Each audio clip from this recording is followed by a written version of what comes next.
Assalamualaikum warahmatullahi wabarakatuh. Hai anak-anak, seperti yang Bu Prita sampaikan kemarin, Bu Prita akan menjelaskan materi selanjutnya untuk kisi-kisi PAT di kesempatan kali ini. Dan kali ini Bu Prita akan membahas kisi-kisi PAT dengan tema 8 di sekolah kita. Langsung saja ya. Baik, untuk yang pertama itu adalah muatan PPKN. Nah, KD-nya ini adalah 3.3, yaitu menjelaskan manfaat keberagaman karakteristik individu dalam kehidupan sehari-hari. Nah, di sini nanti Bu Prita kasih penjelasan sedikit terlebih dahulu karena ini muatannya hampir sama materi dari indikasi soalnya, itu adalah mengenai karakteristik individu. Jadi Bu Prita jelaskan sejenak, perhatikan penjelasan dari Bu Prita. Karakteristik individu itu adalah anugerah Tuhan, artinya itu adalah pemberian dari Tuhan. Nah, setiap individu itu memiliki karakter atau sifat atau watak atau perilaku yang berbeda ya. Nah, ciri pengertian dari karakteristik individu itu adalah ciri atau karakter yang melekat pada diri individu. Artinya setiap orang itu memiliki karakteristik sendiri-sendiri. Nah, jenis-jenis karakter individu itu terbedakan menjadi pertama, fisik. Fisik itu artinya sesuatu yang terlihat, terdiri dari warna kulit, jenis rambut, berat badan. Kemudian yang kedua adalah kegemaran atau hobi seperti olahraga, nanti banyak ragamnya, seni atau asah otak dan lain sebagainya. Ada juga suku. Suku itu sudah jelas ya dari mana kita berasal. Kemudian pekerjaan itu juga berbeda, ada rasa dan juga pengetahuan. Ini adalah karakteristik individu jenis-jenisnya. Nah, kemudian yang terakhir ada agama atau keyakinan. Sekarang setelah Bu Prita jelaskan, kita coba Bu Prita buatkan soal prediksi soal yang sesuai dengan kisi-kisi ini. Yang pertama, karena ini adalah ciri karakteristik individu sesuai narasi, maka Bu Prita kasih narasi. Akbar berkulit sawo matang, berhidung mancung, dan rambut sedikit iqbal. Hal tersebut termasuk dalam ragam karakteristik individu, yaitu yang mana? Karena ini ciri-ciri fisik, maka yaitu adalah jawabannya karakter fisik, ciri atau jenis karakteristik individu dalam jenis fisik. Oke, lanjut nomor 2. Menentukan sikap yang harus dimiliki terhadap keberagaman sifat individu. Nah, jelas ya, kalau umpamanya kita terhadap keberagaman, maka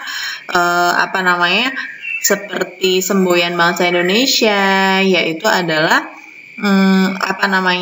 Bhinneka Tunggal Ika. Jadi anak-anak, kalau umpamanya ada yang keberagaman atau perbedaan, maka harus menghormati, menghargai, dan juga memiliki sifat toleransi. Nah, nomor 3, menentukan pengertian karakteristik individu. Nah, karakteristik individu contoh soalnya seperti ini adalah titik-titik atau ciri atau karakter yang melekat pada diri individu disebut titik-titik. Nah, kalau pertanyaannya karakteristik individu adalah, maka jawabannya ciri atau karakter yang melekat pada diri individu. Nah, sedangkan kalau mau pertanyaannya ciri atau karakter yang melekat pada diri individu disebut apa, maka jawabannya adalah karakteristik individu. Nomor 4, contoh soalnya ya. Berdasarkan indikator soal, contoh keragaman fisik. Nah, karakteristik individu bukanlah penghambat persatuan, melainkan apa? Nah, ini anak-anak harus tahu kalau umpamanya karakteristik individu itu bukanlah penghambat persatuan, melainkan sebagai bentuk keragaman bangsa atau kekayaan bangsa. Begitu. Terakhir, keragaman individu berasal dari mana? Atau karakteristik individu itu berasal dari mana? Apakah dari diri sendiri, lingkungan masyarakat, atau dari mana? Ini tadi Bu Prita sudah jelaskan. Berasalnya dari Tuhan. Oke, lanjut ya.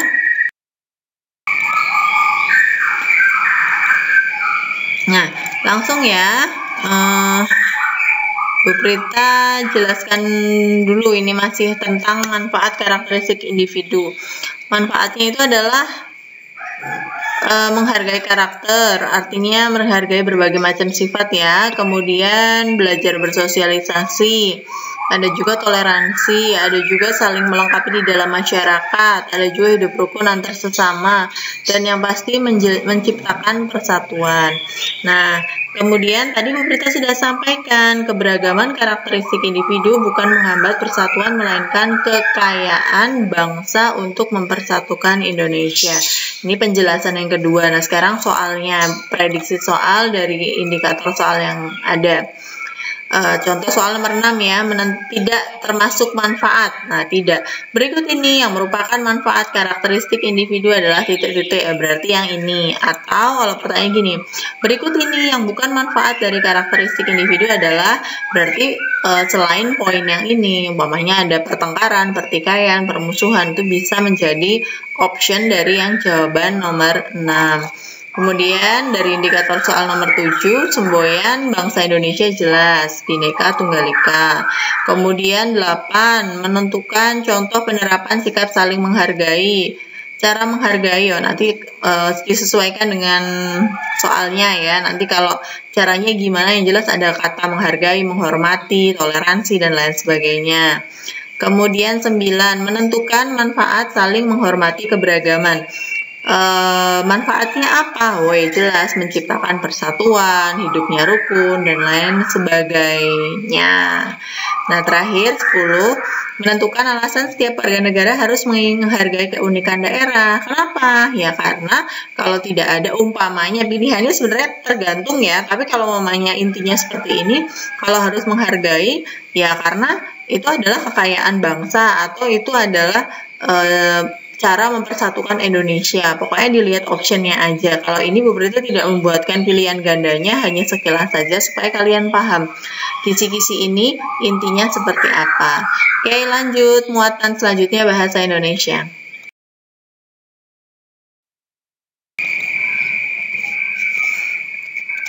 Baik. Untuk bahasa Indonesia ini mengenai cerita fiksi, Bu Prita sudah bolak-balik sering sekali menjelaskan cerita fiksi. Jadi cerita fiksi itu apa toh? Cerita fiksi itu cerita berdasarkan hayalan atau imajinasi penulis. Nah, ciri-cirinya seperti apa ya? Ciri-cirinya itu berdasarkan hayalan. Ceritanya itu bukan berdasarkan kenyataan, tapi hanya imajinasi penulis. Nah, jenis cerita fiksi ada apa saja? Ada sage itu cerita lama yang mengandung unsur sejarah.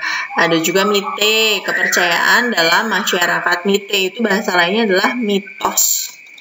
Kemudian legenda, cerita lama yang mengisahkan riwayat asal-usul suatu tempat ya, legenda. Sedangkan fabel itu cerita tentang hewan. Nah, dongeng lucu atau jenaka itu adalah cerita yang berisi tentang hal-hal yang menghibur, lucu ya, seperti cerita kisah tentang Abu Nawas. Nah, anak-anak, dalam cerita fiksi itu ada unsur-unsurnya, yaitu meliputi tema, tokoh itu ada macamnya juga. Antagonis, protagonis, tritagonis. Kalau antagonis itu adalah tokoh jahat yang kurang baik. Kemudian untuk yang protagonis itu adalah pro baik, sedangkan tritagonis itu adalah penengahnya antara si antagonis dan protagonis. Ada juga latar itu adalah waktu, tempat, suasana, itu latar dari cerita fiksi. Alur itu bagaimana cerita itu berjalan, bisa maju, mundur, atau campuran.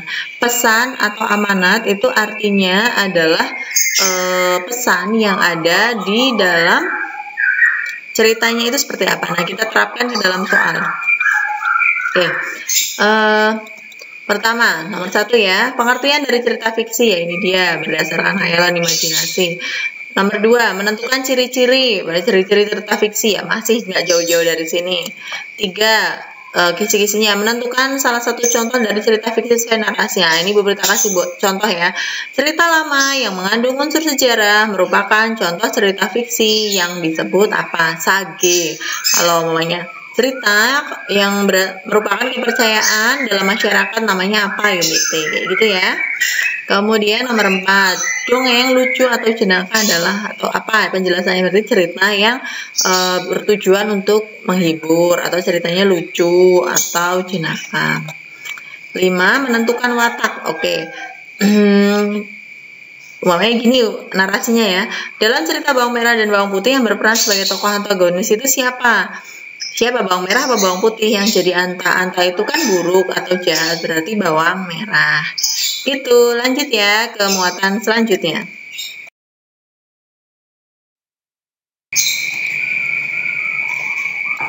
Nah, oke.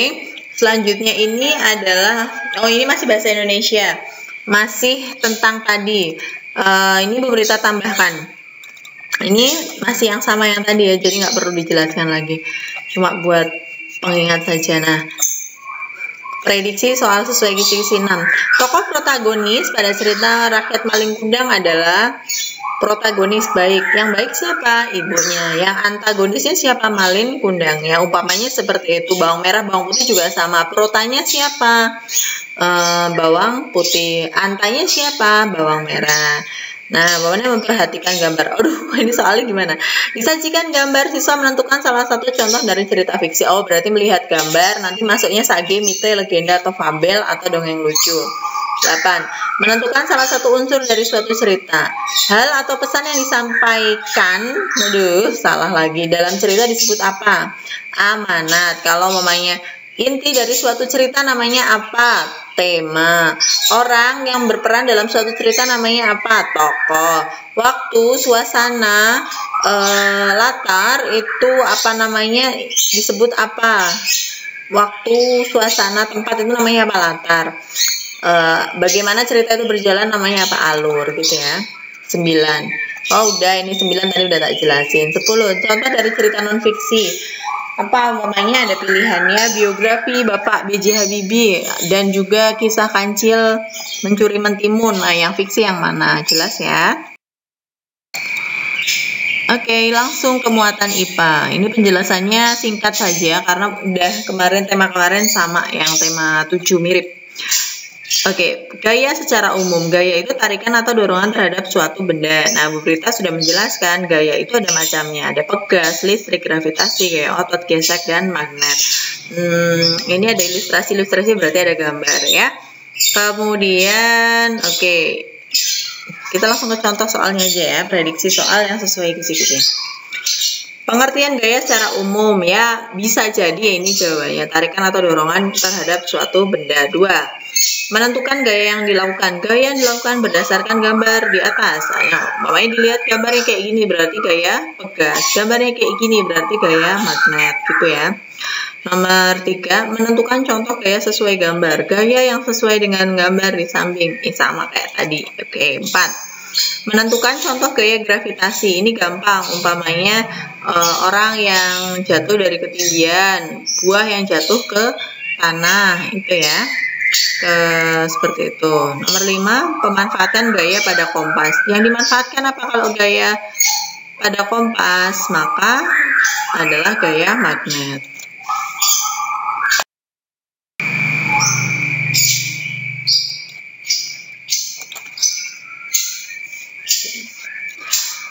Lanjut ya. Ini masih tentang gaya. Prediksi soal yang sesuai kisi-kisi yaitu adalah langsung saja. Benda-benda yang dapat ditarik oleh magnet antara lain apa? Ini manut sama kisi-kisinya ya.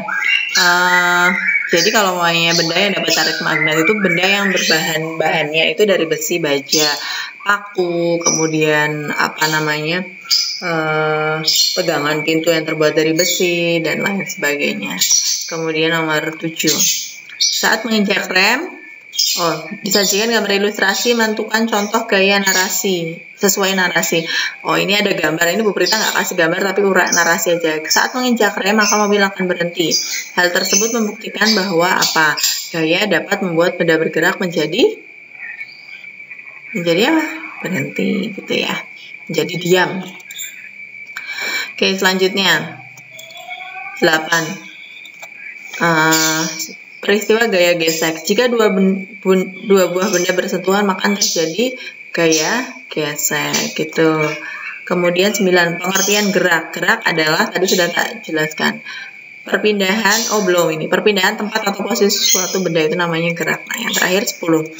Contoh pengaruh gaya terhadap keadaan dan benda air. Nah, yang namanya keadaan atau benda dalam air itu ada 3 macam, yaitu adalah melayang, terapung, tenggelam. Nah, nanti kalau umpamanya ternyata itu adalah gambar, kalau itu adalah gambarnya melayang, ya tulis pilihannya melayang. Kalau terapung ya terapung, tenggelam ya tenggelam, gitu ya. Lanjut. Oke. Sekarang kita masuk ke muatan IPS ya. Jadi intinya untuk IPS itu adalah mengidentifikasi kegiatan ekonomi. Nah, kegiatan ekonomi itu adalah kegiatan memenuhi kebutuhan hidup. Kegiatan yang memenuhi kebutuhan hidup itu dibedakan menjadi 3. Produksi, distribusi, konsumsi. Nah, yang namanya produksi itu menghasilkan barang, distribusi itu menyalurkan, konsumsi itu menghabiskan. Orangnya, pelakunya yang melakukan kegiatan ekonomi itu namanya produsen, distributor, konsumen. Produsen itu orang yang melakukan kegiatan produksi, distributor itu orang yang melakukan kegiatan distribusi, konsumen itu adalah orang yang melakukan kegiatan konsumsi.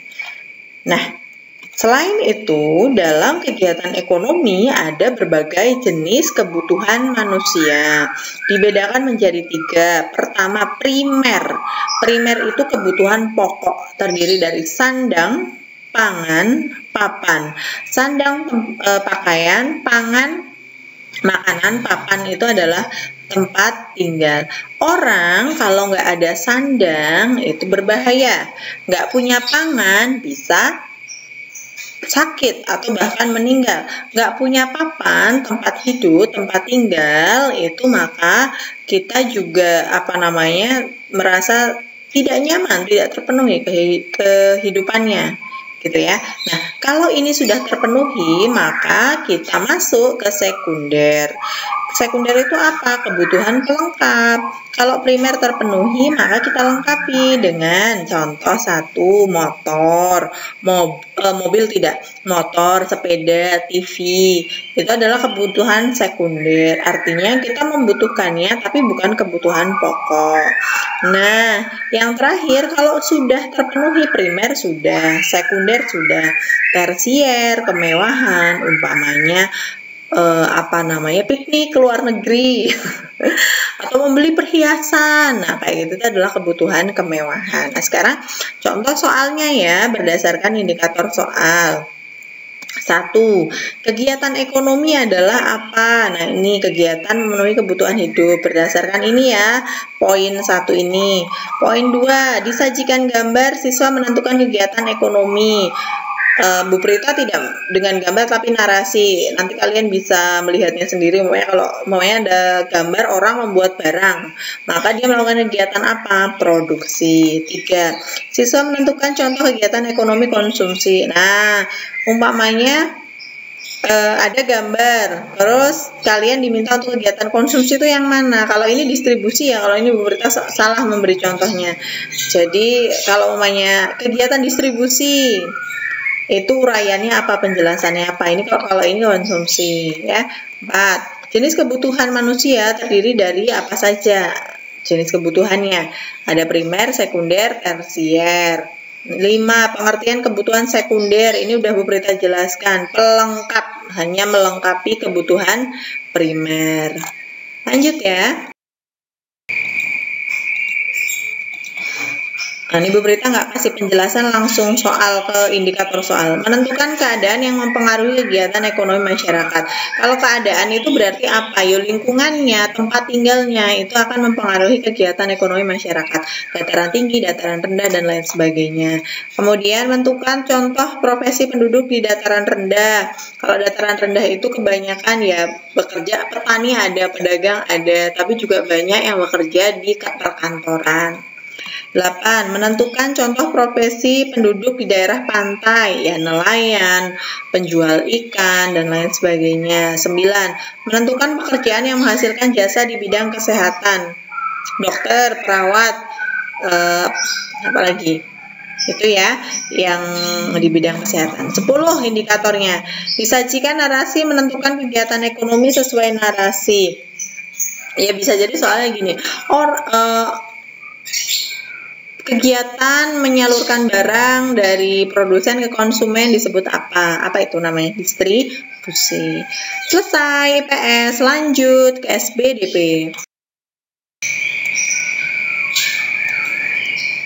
Oke, tentang benda 3 dimensi KD yang pertama. Jadi benda 3 dimensi itu adalah cirinya memiliki panjang, lebar, tinggi. Nah, benda-benda 3 dimensi itu, ini benda 3 dimensi ya, ada 3 macam. Silindris, benda-benda yang bentuknya menyerupai silinder, jadi bulat-bulat ya, elips, lonjong. Kubistis itu adalah benda-benda yang bentuknya menyerupai kubus atau balok. Kemudian bebas itu beragam bentuknya, campuran. Nah, sekarang kita langsung ke soal disesuaikan dengan indikatornya. 1. Salah satu ciri benda 3 dimensi yang pasti harus ada panjang, lebar, dan tingginya. 2. Pengertian benda silindris, benda-benda yang bentuknya silinder atau elips. 3. Benda kubistis pada gambar 3 dimensi. Kubistis, menentukan benda. Salah satu contoh benda kubistis yang bentuknya kubus balok ya, tempat pensil, kemudian wadah kotak makanan, kemudian lemari es, itu adalah benda kubistis. Kemudian terakhir, pecahan beling merupakan benda 3 dimensi yang disebut benda apa? Silindris, kubistis, atau bebas? Bebas, karena bentuknya tidak sama. Oke, lanjut.